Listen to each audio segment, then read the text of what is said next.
Wow. How do you follow that? There's 3 people in this room that are thinking, oh no. Not easy, but we do have 3 more outstanding Teesside women on our panel to continue our discussion about courage, leadership and changing lives. I'm going to ask each of our panel to take a seat at the front one by one as I introduce them. And please, panellists, do take your seat in the order you appear on the screen, as our audience does get easily confused, I've heard. Right, our first panellist today is a director of High Tide Foundation, co-founder of the Work Ready Collective, and back in 2018 was the first ever Tees Businesswoman of the Year. She's dedicated her career to helping young people develop the skills, confidence and opportunities they need to succeed, making her a perfect addition to our panel on leadership and making a lasting difference. It is, of course, Claire Preston.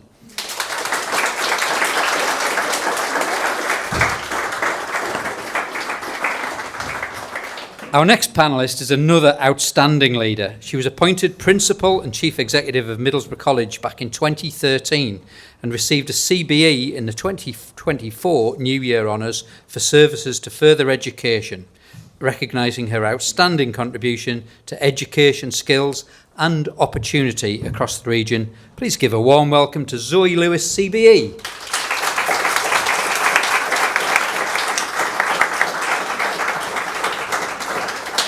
And our final guest is another who was celebrating at last year's awards. She's the reigning Tees Businesswoman of the Year. In her day job, she's a director at Stockton-based global tech firm Tracerco, but she also does some fantastic work as director of the Power of Women campaign. Please welcome to the front, Rachel Burke.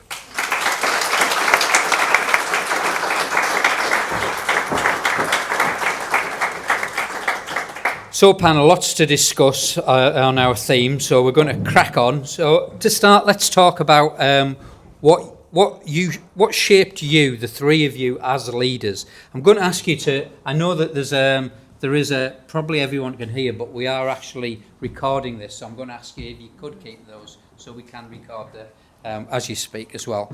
So, we've just heard, of course, an extraordinary example for man.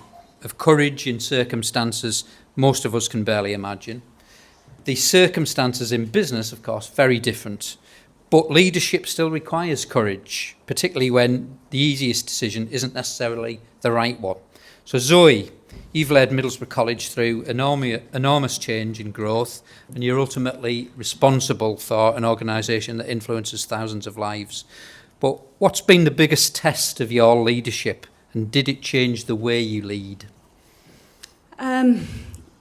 So I think you develop all the time, don't you, as a person, as a leader? Everybody's always developing, reflecting, and your experiences shape that. And I think, successful periods shape you, but not half as much as periods of challenge, I think it's fair to say. And we've had a few, I think I've been on the front page of the Gazette for a few good things and quite a few not so good things. And when you're a public body and it's in the spotlight, it really just helps you be introspective and think about things. So very early on when I became principal, we had some challenges, financial and quality challenges, and it did result, it's a bit like being Prime Minister, please don't quote that before I finish this story, but it takes a few years, large organisations to see the benefit of what you're doing. So I was really sure in the team that we had, sure in what the staff were doing, sure things were improving, but not very long after I became principal, we had a poor Ofsted and it was on the front page of the Gazette and it was really, really tough. And the toughest part of it, I remember 2 things that member of staff said to us around that time when we do our kind of staff updates. One was, it felt like having a big capital F above the heads. And the worst thing was, I knew they were all doing amazing and they were all doing the right things. It just was a bit too early. So how do you say that when you've got an external validation? So that really brought home the responsibility of how morale is in an organisation and that feeling of pride and success. That was one thing. And the other thing, which perhaps struck a big chord and definitely made me reflect and change my communication, was around a member of staff who came up to me after a staff update and they said, "Do you know what, Zoe? You need to stop saying you're doing very well, but..." And I thought, that's a really good point. And of course, as I've been principal, I've also been a parent. And for parents in the room, you'll know you're constantly reflecting, and you have children with different personalities, and how do you adapt to this and how do you adapt to that? And I think I've learned over the years the power of praise. You know, don't highlight the things you need to improve with everybody, because it's not everybody that needs to do certain things. Keep those behind closed doors and just focus on the good and the praise and sharing a good practice. So I've learned an awful lot, but more through those challenges, I think, over the years. Thank you, Zoe. Rachel, you've reached a senior position within obviously a global industrial technology business, while also champion women through the power of women. I know you had some real challenges along the way. Feedback wasn't always positive, I think it's fair to say, about what you could achieve in your career. So was there a point when you stopped thinking, I need to prove I belong here, and when that changed to, I can change things? So I think the thing you're talking about is about 10 years ago in my career, my boss at the time, who was a manager, a senior manager, middle manager, had been fired, and they were looking to recruit somebody to replace him. And I said, give me the job. And they said, you're not qualified, you haven't got a degree. So I've got a few dubious GCSEs. You need a degree to do this job. And I said, why? I don't understand, why do I need a degree? Give me the job for 6 months and I'll stay on the salary that I'm on. And if I'm good at it, you've got to pay me the market value and I'll keep doing the job. And I did that job for 6 years before I got promoted again. But going back to your question, I never thought the problem was me. I knew the problem was that person. So I've never, in that moment, I knew I needed to prove something, but I've never felt that constant need to prove something. I've never really been a subscriber to imposter syndrome. I think I'm lucky in that way. My mum and dad are here today, which makes me a little bit nervous. I'm not normally nervous. But they'll tell you that I've always thought I'm marvellous. So I was a confident child. But it is true that I think you told us all on the night you were crowned Businesswoman of the Year that I know I'm not going to quote the other one, when you said, I was told, stay in your lane. Stay in your lane, yeah. And yeah. It was around that time, stay in your lane, and I gave a 2-word response, which I won't give now because my dad's here. But yeah, and I thought, no, I'm not doing won't. that. Is that what it was? I won't, yeah. I'm not doing that. And I've always been the first one to say, give me that job, let me have a go. I can do that. And if I'm not good at it, I'll go and do something else, it's fine. And that's when I work with particularly younger people that are coming up through our organisation, one of the things I always say to them is, go and ask for it, because opportunities are not always going to come your way. They're not going to land in your lap. Yeah, go and ask. Let me do that job. I want to do that training. Give me an opportunity. Claire, your career on Teesside through the likes of Electronic, the Power of Women, High Tide Foundation, and now, of course, you've got the Work Ready Collective, has largely been around opening doors for other people, particularly young people. So was there a particular moment that made you realise that that was what you wanted your own leadership to be about? And tell us a little bit about what's taken you down the path that you've led. Yeah, it's really interesting, Dave, because I've done lots of different things, lots of different things, and I've been away and done things down in London and internationally before I came back and worked on Teesside in the businesses that you've mentioned. But I think when I've tried to consider what I've done in the past and what the core thread was, or what the common thread was, I've really, although the environments and the projects have changed, the purpose has always been the same. And I think that what really, really excites me and where I feel that I get most satisfaction is working within that gap between potential and opportunity.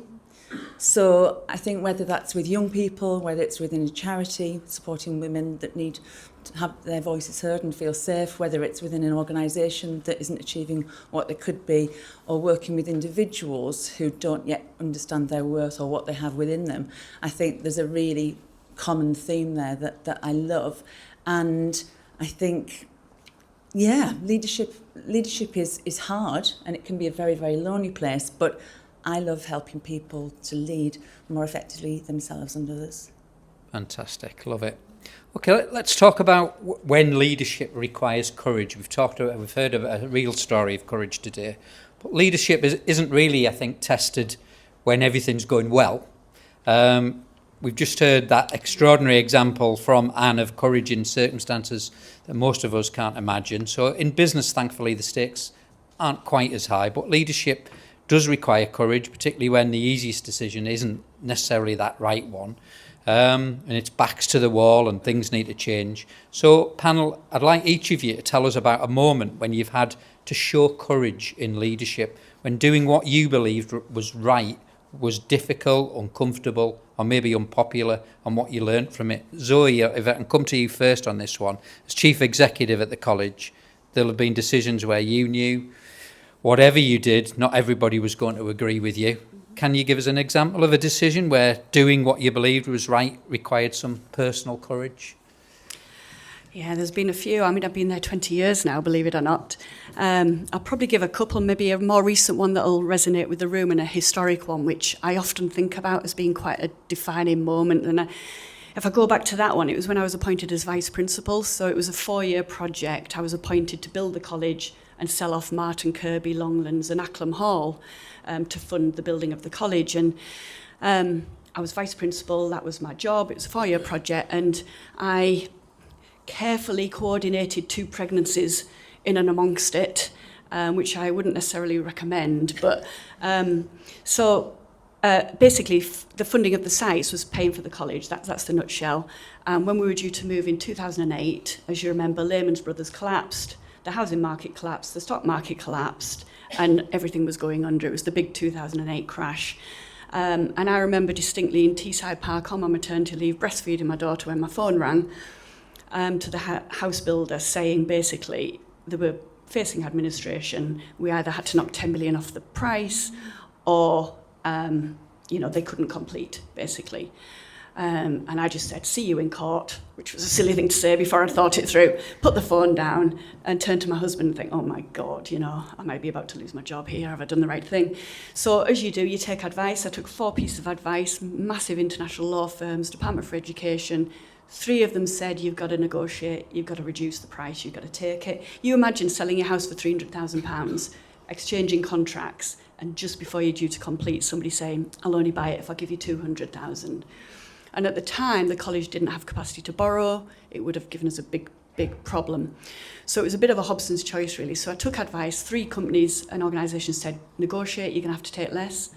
And 1 said, no, hold them to it. So I went to our board of governors and I said, I think we should hold them to it. Now, remember, if that goes wrong, they go under, you don't get anything. So you either get 30 million, 20 million or nothing. So it was big stakes. It would have put the college in administration. Obviously, the government, I'm sure, would have stepped in, but nevertheless, from my sort of role at the time. And remember, I'm on maternity leave at this time. Anyway, the day came, 31st of July, the money was due in the bank. We had Eversheds on speed dial ready. My mobile ran at 5 to 12, and this guy who I'd been working with for 2 years on the other side apologised profusely for putting me through the mill and said he'd just lost his job and 30 million would be in the bank in 5 minutes. And that was a tough moment, really. But when I think back, it wasn't really about, it was about the opportunity that gave us, because if we didn't have that headroom, we already had the plans for our STEM strategy, to pivot to employers, to pivot to technical professional. All of those things wouldn't have happened at best, and that wouldn't have led to the Chamber of Commerce Training Company or TTE. So if that one thing hadn't happened, you had to hold your nerve there, Zoe. Oh my God, I could tell you. I honestly thought one of us is going to lose our job, and I don't know whether it's him or I, and it was that kind of big stakes, but it just felt right. And anyway, it worked, but I wouldn't recommend it for lots of reasons. And more recently, NEETs is on the news all the time, isn't it? Middlesbrough a few years ago had the highest NEETs rate, 16 to 18. Rachel's in the room somewhere, our amazing Rachel, Tees Business finalist, Business Women finalist. We sat down with Chris Cook, the mayor. We looked at the data. We looked at East Middlesbrough. We looked at where opportunity wasn't there. And we went to our governors. And remember, this isn't a space colleges are ordinarily in. We're normally in the sort of, the higher level skills, but there was nobody in it. There was a gap with the charity, voluntary, local authority sector, and we worked with the council, and Rachel and the team developed a programme with youth workers. We now go into the community. Big risks for us, not naturally where we should be, but it's absolutely working. Neats in Middlesbrough have gone from 7% to 4%. Because of the work of the team there. And that was courageous because it was outside of our comfort zone and it was new, and that's more recent and topical. Brilliant, thank you. Thanks, Zoe. Rachel, you've built your career in a sector that's historically, is it fair to say it's not been designed with women in mind? Right. But what's been the biggest barrier you've personally had to push through, and did you challenge it at the time, or was it only later that you've recognised it? I mean, the example I gave earlier is one of the main ones that sticks out, because there's been the few and far between in that I work in a male-dominated industry, which is oil and gas. When I got my first management position that I had to go and tell them that I wanted, it took me a while to realise that I was the only woman in the room around that management table. I didn't notice that immediately. I never felt it. I never was made to feel it. I've often been in meetings where I'm the only woman in the room, but again, I don't even really register it, and I don't know how much about that is the times are different now. I've never been made to feel any different or less authoritative or important. I was at a meeting in Saudi recently where I was the most senior person in the room and the only woman, and I was a bit nervous about that before I went, but actually it was like every other meeting that I've been in. I was not made to feel any different in any way. So no particular challenges from that aspect. I've found parenting while building a career difficult at times. There's a constant juggle. There's a guilt that you're doing too much of one, not enough of the other. When I had my first child, I was a single parent, as in a fully single parent, an absent father. That was extremely difficult. That was a head down for the first 4 years of going to work, childcare, feeling guilty that I only saw her for an hour in the evening, but knowing that I had to do that because I had to provide. So I think that's the most challenging of my career.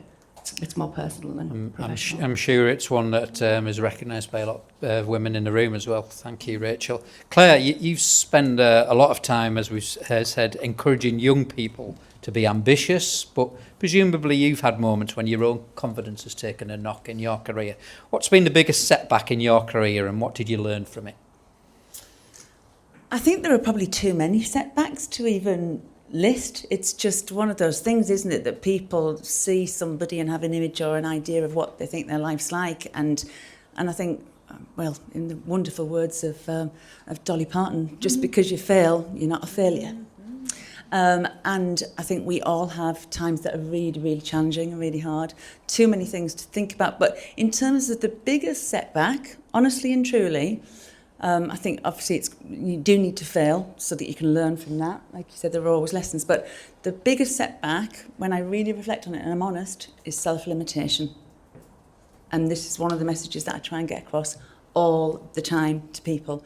It's about self-limitation and the barriers that we put in our own way.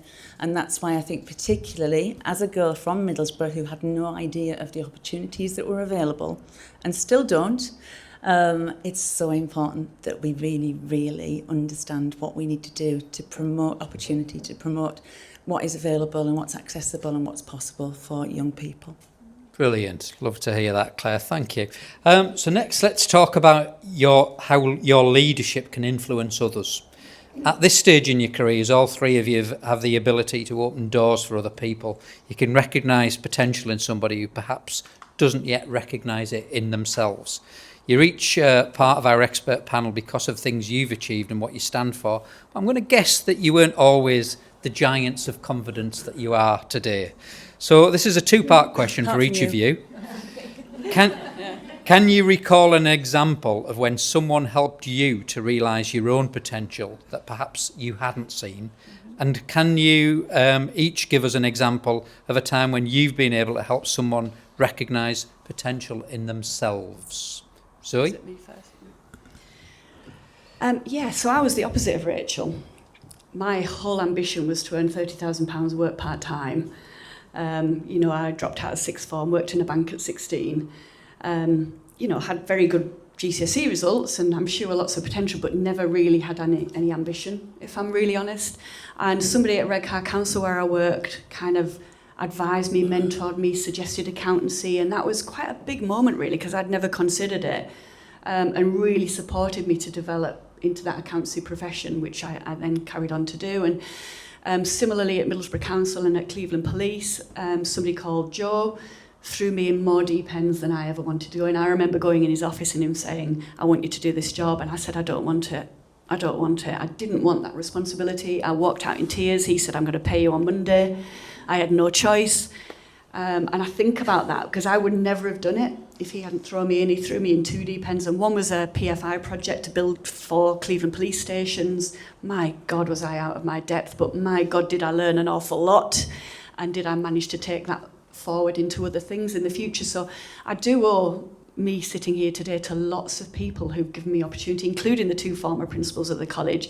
I would never have thought I could be a principal, but they saw something and mentored me and gave me opportunity. And so when I look at other people, that's basically what you need to do is, I call it stretching your spring. Get out of your comfort zone, do things you've never done, do the things you're avoiding. And it should be hard. If it's not hard, you're not developing.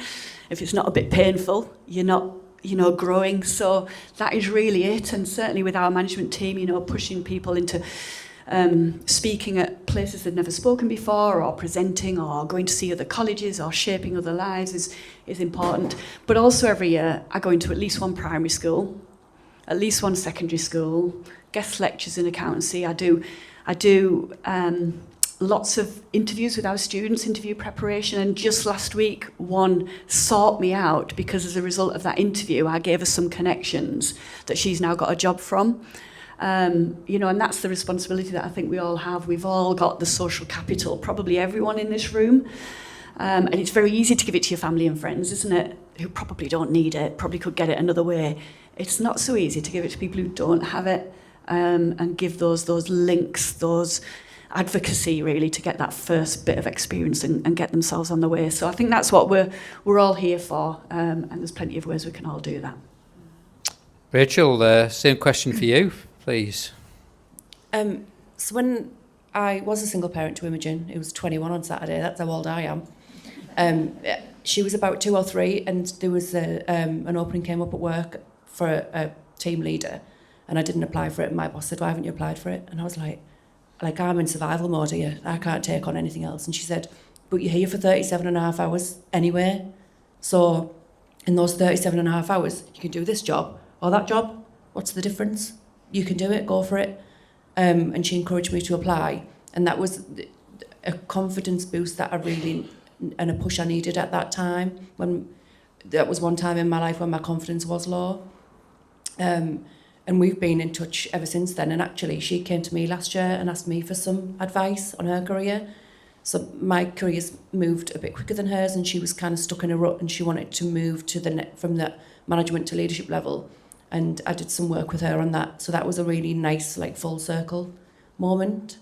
But the work that I do with the Power of Women, I think, is the most important, speaking to those children, those girls, and trying to inspire them that the world is your oyster. There's nobody better than you, like Anne said. There's nothing you can't achieve.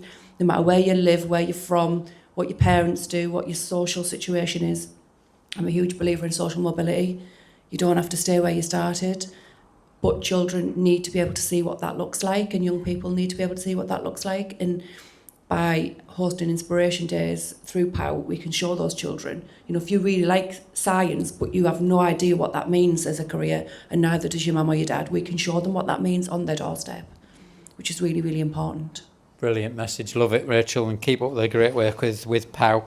Claire, same question for yourself. An example of when someone helped you to realise your potential, and then one where you've helped somebody else.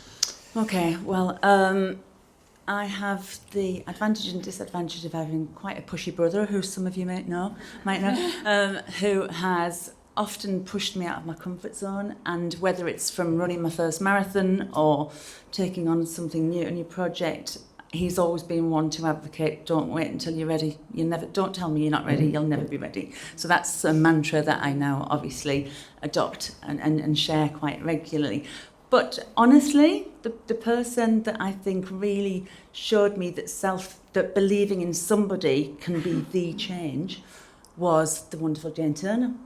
So I was, some of you know this, but long story, but when I was nominated for Tees Businesswoman of the Year alongside that, I was nominating the company I was leading. The company didn't win the award.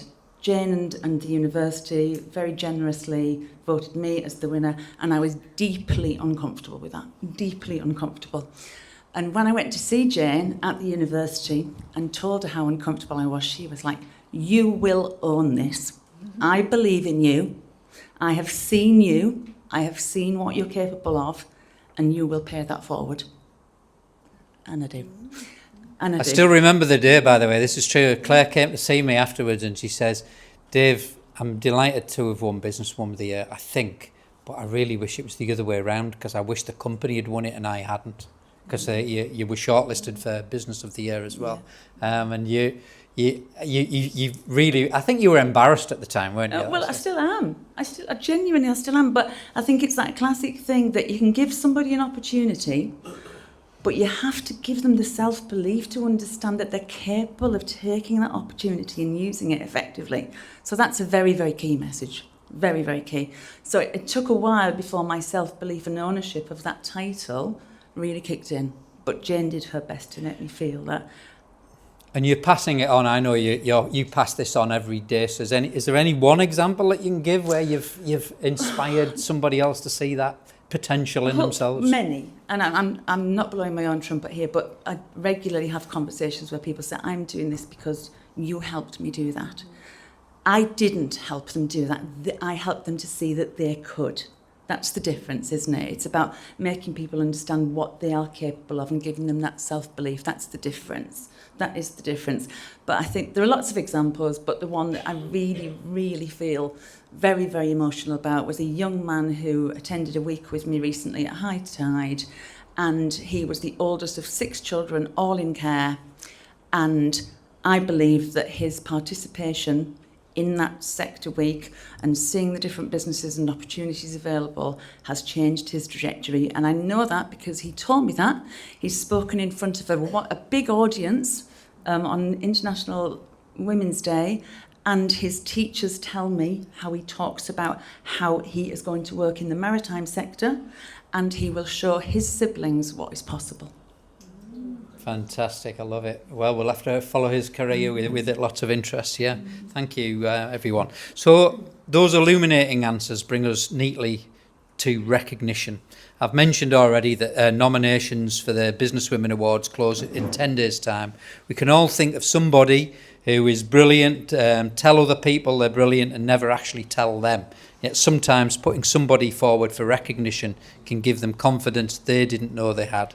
And of course, all 3 of you have very personal connections with the awards. So Claire, you were our first ever Tees Businesswoman of the Year, as you've just mentioned, and you're still one of the award's greatest advocates. So why are you so passionate about encouraging women to put themselves forward or indeed to nominate others? There are lots of reasons, but I think it's because people need to understand that recognition isn't vanity. Recognition is important. It's a way of saying, I see you, I see what you stand for, I see what you're achieving, regardless of the barriers or circumstance or the amazing things that you're doing. So I think that's really, really important. And you never know the difference that a nomination can make. Somebody might appear to be doing really well and look really confident, but actually they might be really struggling. And that nomination could make the world of difference. Even if it doesn't go anywhere, if they're not shortlisted, if they don't win, it doesn't matter. It's about saying, I see you and what you stand for and you're achieving. I think that's really, really important. And also the ripple effects of that and the role model visibility, which is incredibly important. So is there any particular message that if there's people in this room that are thinking, maybe I'll nominate someone, what would be your message? Do it today. Do it today while it's fresh in your mind. Do it tonight if you can. Don't wait because you probably won't do it. Just if you're thinking of anybody now that deserves some recognition, just do it. It really doesn't take long and somebody will benefit as a result. It'll make you feel good and it will undoubtedly make them feel good. So please don't wait. Just do it. There will definitely be people you know that you could nominate for one of those awards, if not more. I love that message because it's totally contradictory to how Claire does it. She leaves them all to the very last day, right? And then says, any chance of an extension of the deadline, Dave? Rachel, you're the reigning Tees Businesswoman of the Year. So what, if anything, has changed since that big moment when your name was announced? And what responsibility do you think comes with being Businesswoman of the Year? Oh, so much has changed. So much. It was incredible. I've met so many amazing people. That's the first thing. I've been asked to do lots of exciting things. I've done lots of this type of thing, which has been incredible. I was asked to join the Tees Valley Business Board, so that's a way that I can get involved in the wider region and the kind of economic future, the social future of our region, and something tangible that I can do. It's also helped shine a light on power of women, which is incredibly important to me. And I do feel a pressure because I'm in a position of privilege now. You know, I've got a good job, I've got a high profile for 5 minutes, and it's my job to use that to pay it forward, because there are lots of young people coming behind me who need that confidence building that Claire talks about, and she's amazing at that, by the way. I'm lucky that Claire's my friend, so I'll get her coaching for free. And she is constantly kind of reaffirming what you can do. And I think that messaging for young people is really, really important. And everybody in this room now is in a position of privilege, and we can all get involved in that in a small or a big way. Fantastic. I know that Tracerco, the company you work for, of course, through something that you really believe in, they sponsored the male ally category for the first time that we introduced last year. I know it's a contentious issue, this one. Some people have said, what's a male award doing at the Tees Businesswomen Awards? Why do you believe in it? It's not an us and them situation. It's not men against women. And I think in my career, I've had some fantastic male supporters, you know, men I can think of who've given me fantastic opportunities, who've really encouraged me in my career, who've invited me into rooms, boardrooms and at tables that I thought I belonged at, but maybe not everybody else did. And there are probably all of the women in this room can hopefully think of a man that they've met in their career, somebody they've worked with, somebody in education, somebody in business that has really encouraged them or the women around them.